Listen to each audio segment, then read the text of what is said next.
नमस्कार, मैं बिंदु यादव, प्राचार्य गवर्नमेंट सीनियर सेकेंडरी स्कूल पोचारा। आज जिस मुद्दे पे मैं कुछ बोलना चाह रही हूँ वो विद्यालय और समाज से संबंधित है। विद्यालय और समाज शिक्षा की दो महत्वपूर्ण इकाइयाँ हैं, एक औपचारिक है तो एक अनौपचारिक। दोनों के बिना जो शिक्षा है वो बिल्कुल नहीं चल सकती।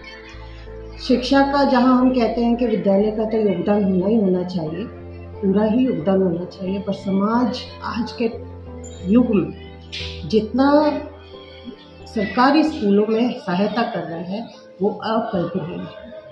आज अगर हम दोचाना की बात करते हैं तो ये स्कूल का जितना भी बिल्डिंग बना हुआ है वो समाज के कंट्रीब्यूशन से ही बना है। इसमें ऐसा एक भी नहीं है चीज़ जो कि सरकार का कुछ उसके अंदर हो।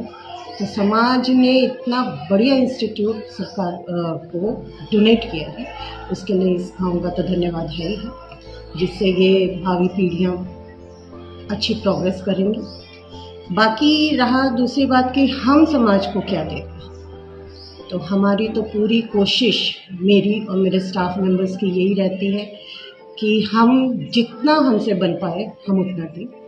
इसमें कुछ एक चीज़ें हैं जैसे प्लांटेशन।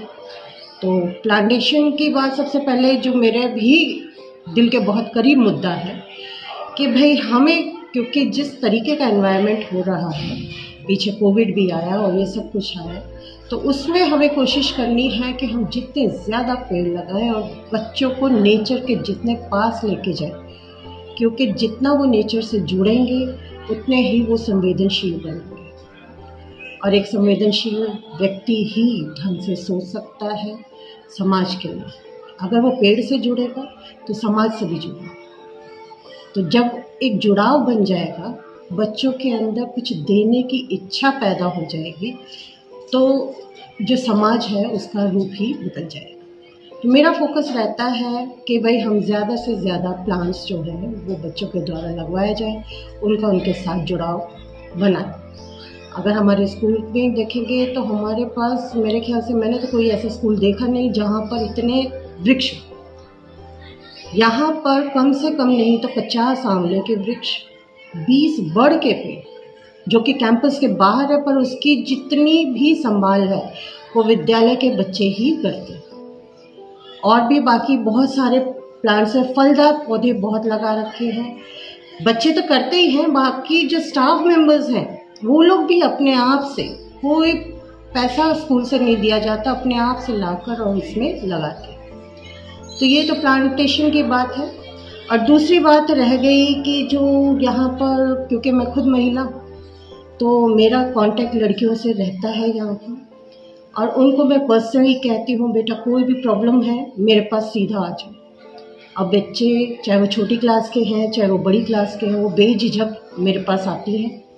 और बाकी टीचर्स हैं उनके पास, उनको बाकायदा हम शिक्षित करते हैं कि जैसे, क्योंकि बड़ी जटिल समस्या है, गांव में ऐसे हैं थोड़े अनपढ़ माँ बाप रहते हैं तो उनको साफ़ सफाई का उतना ज्ञान नहीं दे पाते हैं, थोड़ी झिझक होती है। जैसे मासिक धर्म का प्रॉब्लम होता है, किसी बच्चे को प्रॉब्लम है पेट के दर्द की या कुछ और है, तो उसके बारे में भी क्या लेना है, क्या ध्यान करना है, साफ़ सफाई किस प्रकार से रखी जानी है, वो सारा कुछ बताते हैं कि कैसे अगर थोड़ा सा भी लापरवाही करेंगे तो किस तरीके से क्या क्या इन्फेक्शंस हो सकते हैं जो लंबे टाइम में उनको दिक्कत में डाल सकते हैं। तो इन बारे में, बाकी उनको गुड टच बैड टच इनके बारे में भी हम उनको आगाह करते रहते हैं कि बेटा कहीं भी थोड़ा सा भी आपको कहीं शक होता है, संशय होता है, तो बेझिझक होके, चाहे लड़का है तो वो मेरी टीचर्स को बता दे, अगर लड़की है तो वो हमको बता दे। तो ऐसा होता भी है कई बार, कोई बच्चे को, लड़कियों को कोई कुछ कह देता है तो लड़कियां वगैरह बेझिझक आती हैं मेरे पास, और आके जो भी हमसे बन पाता है हम उनकी समस्याओं को सुलझाने का पूरा प्रयास करते हैं।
जल प्रबंधन को लेकर हमारे विद्यालय में खास तौर पर बच्चों को खास तौर से प्रेरित किया जाता है, क्योंकि ये एक ऐसा मुद्दा है दक्षिण हरियाणा का जो हमेशा से ही हम बुजुर्गों से सुनते हैं। तो उसको इम्प्लीमेंट करने के लिए, उस बात को लागू करने के लिए समय समय के ऊपर सेमिनार्स होते हैं। अलग अलग डिपार्टमेंट से जो इससे जुड़े हुए लोग हैं, चाहे वो NGO चलाते हो, चाहे व्यक्तिगत रूप से इस मुहिम में जुड़े हुए हों, उनके साथ जुड़कर ये विद्यालय जल प्रबंधन को लेकर विशेष तौर पर कार्य करता है। बच्चों को प्रेरित किया जाता है कि पानी के जितने भी स्रोत हैं उनको आप सुरक्षित रख सकें, उनका सदुपयोग कर सकें, उनका मिसयूज बिल्कुल भी ना हो, और विशेष तौर पर साफ सफाई की जितने भी हमारे पानी के जो भी स्रोत हैं, चाहे वो हमारी टंकी क्यों ना हो, चाहे कुएं हो, बावड़ियाँ या जोहड़ हो। यहाँ एक बड़ा सुंदर सा तालाब है जहाँ पे वाटर रिचार्ज का काम बहुत अच्छे से होता है। तो उसके लिए प्रेरित किया जाता है कि बेटा किसी भी प्रकार की गंदगी उस वाटर बॉडी के आसपास बिल्कुल भी ना फैलाई जाए। विशेष तौर पर उनको खुद की साफ सफाई के लिए, अपने आसपास की साफ सफाई के लिए, न केवल पानी के बॉडीज की बल्कि जो हमारी सराउंडिंग है, चाहे हमारी ज़मीन हो, चाहे हमारे मंदिर हो, चाहे हमारे पार्क हो, उनकी साफ सफाई के लिए भी विशेष तौर पर प्रेरित किया जाता है। मॉर्निंग असेंबली के टाइम की बातें हो या इसके लिए हमें विशेष कैंपेन चलाना हो, रैली के माध्यम से या हमारी जो प्रभात फेरियाँ होती है उसके माध्यम से भी पूरे गांव को, सभी बच्चों को इस काम के लिए प्रेरित किया जाता है।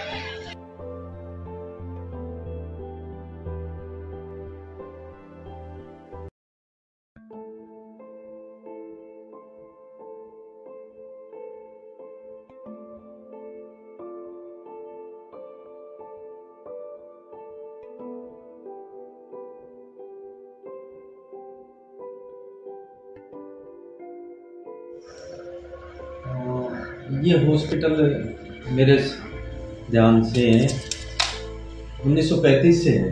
35 उससे पहले की है। और सरकार ने यहाँ पर जो चीज़ प्रोवाइड करा रखी है, जैसे ग्रामीण क्षेत्र के लिए यहाँ पर इन पशुओं का इंश्योरेंस, जैसे बड़े पशुओं में भैंस की कीमत है 80,000, उसके लिए 100 रुपये है 1 साल के लिए। भेड़ बकरियों के लिए 25 रुपये है, और जो ड्राई एनिमल्स हैं जैसे ऊँट वगैरह उनके लिए भी 100 रुपये है। और हर साल में SC ST के जो गरीब तबके के लोग हैं उनके लिए डेयरी लोन प्रोवाइड करवाती है, जनरल के लिए है, OBC के लिए। और ब्लड कंपटीशन होता है अपनी हरियाणा गाँव के लिए, भैंसों के लिए अलग अलग जैसे कैटेगरी, इनमें 10 से 15 किलो, 15 से 20 किलो, 10 से 12 किलो ये है। और साल में 2 बार वैक्सीनेशन HS और FMD कंबाइंड होती है। बकरियों में ETV होती है और भेड़ों में सीपॉक्स होती है। और जो छोटे जानवर हैं 4 से 8 महीने के लिए काऊ और बक में, इनमें ब्लैक वाटर वैक्सीनेशन की जाती है। ये है गवर्नमेंट की स्कीम है ना। सभी के इसके अंदर 7 गाँव पड़ते हैं।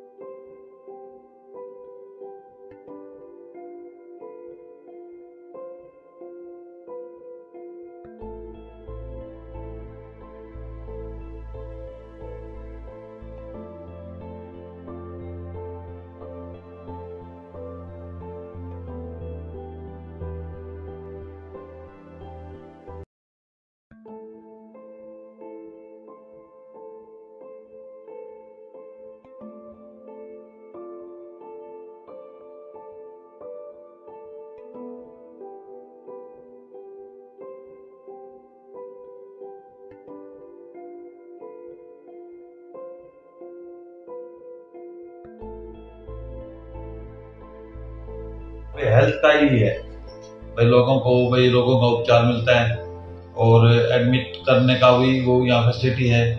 10 बेड का यहाँ अपने हॉस्पिटल है। डिलीवरी का तो मेन फोकस रहता है यहाँ पे भाई। डिलीवरी अपने यहाँ लोकल में जरूरी होता है कि भाई हर एक आदमी अफोर्ड नहीं कर सकता कि प्राइवेट हॉस्पिटल में हम अपना वो करें भाई और डिलीवरी करवाएं। तो सरकार ने बहुत बढ़िया फैसिलिटी यहाँ पे दे रखी है। और किसी भी गंभीर बीमारियों के लिए भी यहाँ पे कोई इतनी ज़्यादा सुविधा तो खैर नहीं है, रेफर कर देते हैं हम यहाँ पे सरकारी अस्पताल में नारनौल में। और 8 किलो में जमीन है, 10 किला जमीन है, ये सारी 10 किला जमीन है। और एनवायरनमेंट के हिसाब से भी अच्छा है, यहाँ पे खूब पेड़ खड़े हैं। हालांकि वो मतलब छायादार तो हैं ही, फल वाले नहीं हैं, बिना फल के ही हैं, पर वो छायादार तो हैं ही, एनवायरनमेंट को स्वच्छ रखते हैं। गांव को यहाँ पे इसमें ये एनवायरनमेंट के लिए मतलब जैसे गांव को बड़ी हवा मिल जाती है, यहाँ पे और ज़्यादा कुछ है नहीं। स्वच्छता के बारे में हम यहाँ पे कैंप लगाते रहते हैं, गांव वालों को हम बताते रहते हैं कि भाई अपने हाइजीन मेंटेन करो। अभी जैसे कोरोना आया था, ये इसका भी भाई फैलने का कारण अनहाइजीनिक ही है। तो गांव को स्कूल में हम लेक्चर देते रहते हैं, जैसे हर आस पड़ोस के जो बच्चे हैं आते हैं, 10-12 गांव के बच्चे आते हैं, सीनियर सेकेंडरी स्कूल है तो 10-12 गांव के बच्चे आते हैं यहाँ पे। तो मैं हर महीने में एक बार यहाँ लेक्चर देता हूँ और स्वच्छता पे भी देता हूँ।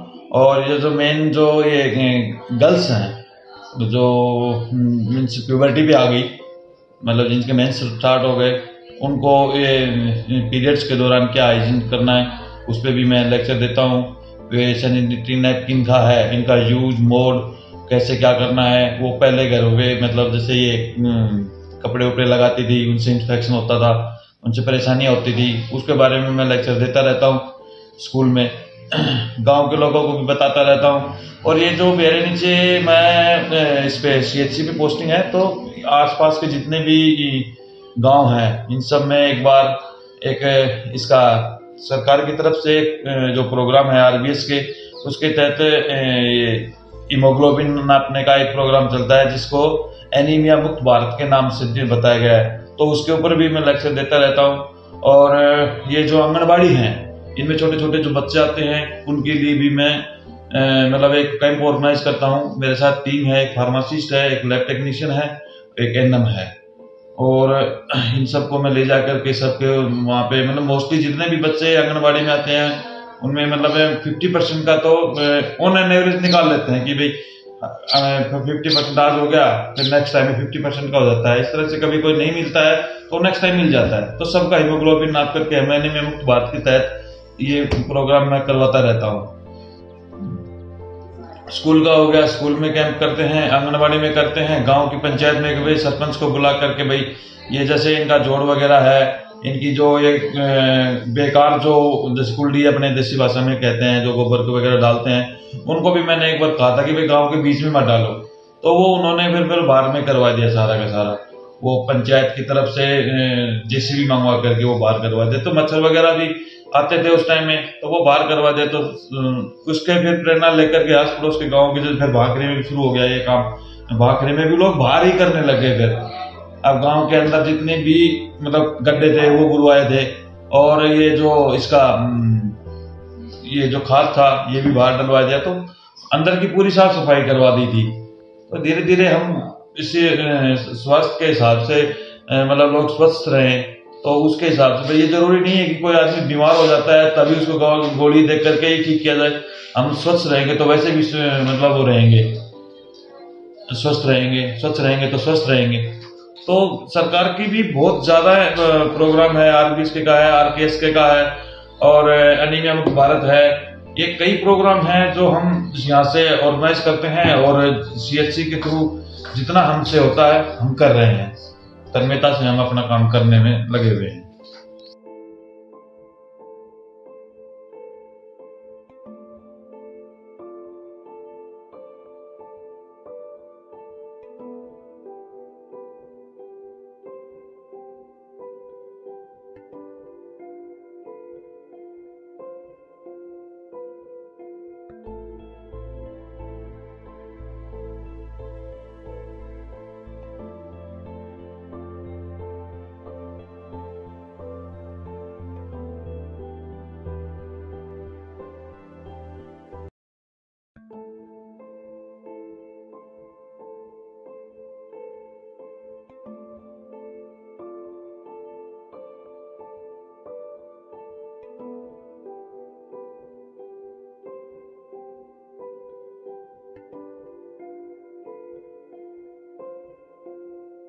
सर, बच्चों को हम सफाई के प्रति जागरूक रखते हैं। खाना खाने से पहले हाथ धोना, उसके बाद में क्या करना है, घर की साफ़ सफाई रखनी है, घर के आसपास की साफ़ सफाई रखनी है, अपने क्लासरूम की साफ़ सफाई रखनी है, नाखून समय पर काटने हैं। इसके बारे में हम बताते रहते हैं और सफाई के क्या क्या फ़ायदे वो भी हम बच्चों को बताते रहते हैं। हाथ धोने की कई प्रकार की एक्टिविटी है, उसके बारे में हम बच्चों को बताते हैं, कैसे साबुन लगानी है, कैसे आपको धोना है, कैसे क्या करना है। ये सब चीज़ें हम बच्चों को समय समय पर बताते रहते हैं। और सुबह जब प्रार्थना होती है, उस प्रार्थना में भी इस विषय पर विस्तार से हम चर्चा करते हैं।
मैं सरपंच प्रतिनिधि ग्राम पंचायत दोचाना, मेरी पुत्रवधू सरपंच है और गांव के विकास के लिए हमने गांव में काफ़ी पेड़ पौधे लगवाए हैं और गांव में हर गली हमने पक्की करवाई है और गांव में पानी की निकासी के लिए कहीं नालियां बनवाई हैं तो कहीं पाइपलाइन दबवाई है।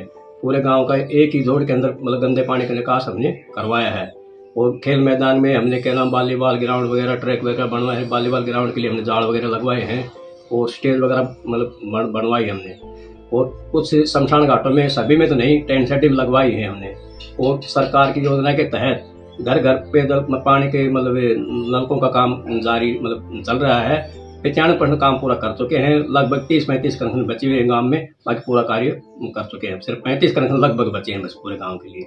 और गांव में क्या नाम है, किसी प्रकार का लड़ाई झगड़ा नहीं होने देती। जो हमारी कोशिश होती तो उनका समझौता गांव के अंदर ही करवा देते हैं। और गांव के अंदर पानी के मतलब पशुओं के पानी के लिए 4 जोड़ बने हुए हैं, और उनमें एक में तो नहर से पाइपलाइन दबा दी गई है और एक तालाब में दबा दी गई है, और 2 जोड़ों के लिए एस्टिमेट बनवा करके भेज दिया गया है पाइपलाइन के लिए। और पानी के निकासी के लिए मतलब हर घर का पानी, हर गली का पानी एक ही जोड़ में कहना पानी निकासी का पानी करवा दिया गया पूरे गांव का। किसी प्रकार का किचन नहीं रहता, अच्छी तरह साफ सफाई रखते हैं। और गांव में एक पशु अस्पताल है जो, और एक स्वास्थ्य केंद्र है क्या नाम गांव के अंदर, और आंगनबाड़ी केंद्र तो है ही हैं, तो प्राइमरी स्कूल है और सीनियर सेकेंडरी है, वह अलग से है। और गांव के अंदर साफ सफाई मतलब करवाते रहते हैं, नाली में गंदा पानी नहीं रहने देते क्या नाम से। और हमारे गाँव वासी भी सभी बढ़िया है, वो अपने घरों के आगे खुद भी कर लेते हैं, अपने घरों की नालियाँ घर के आगे साफ सफाई खूब करते हैं। गांव का अच्छा सहयोग है इस मामले में। अभी गांव साफ रहे, स्वच्छ रहे, किसी प्रकार बीमारी पैदा ना रहे। तो ये गांव का खूब ही अच्छा सहयोग रहा है 5 साल के कार्यकाल में। हमें तो खूब अच्छा सहयोग मिला है, हर साइड मिला। जिसमें हमने काम किया हमारे साथ लोगों ने सहयोग पूरा किया है, और अच्छे हमने जो बन पाए काम किए।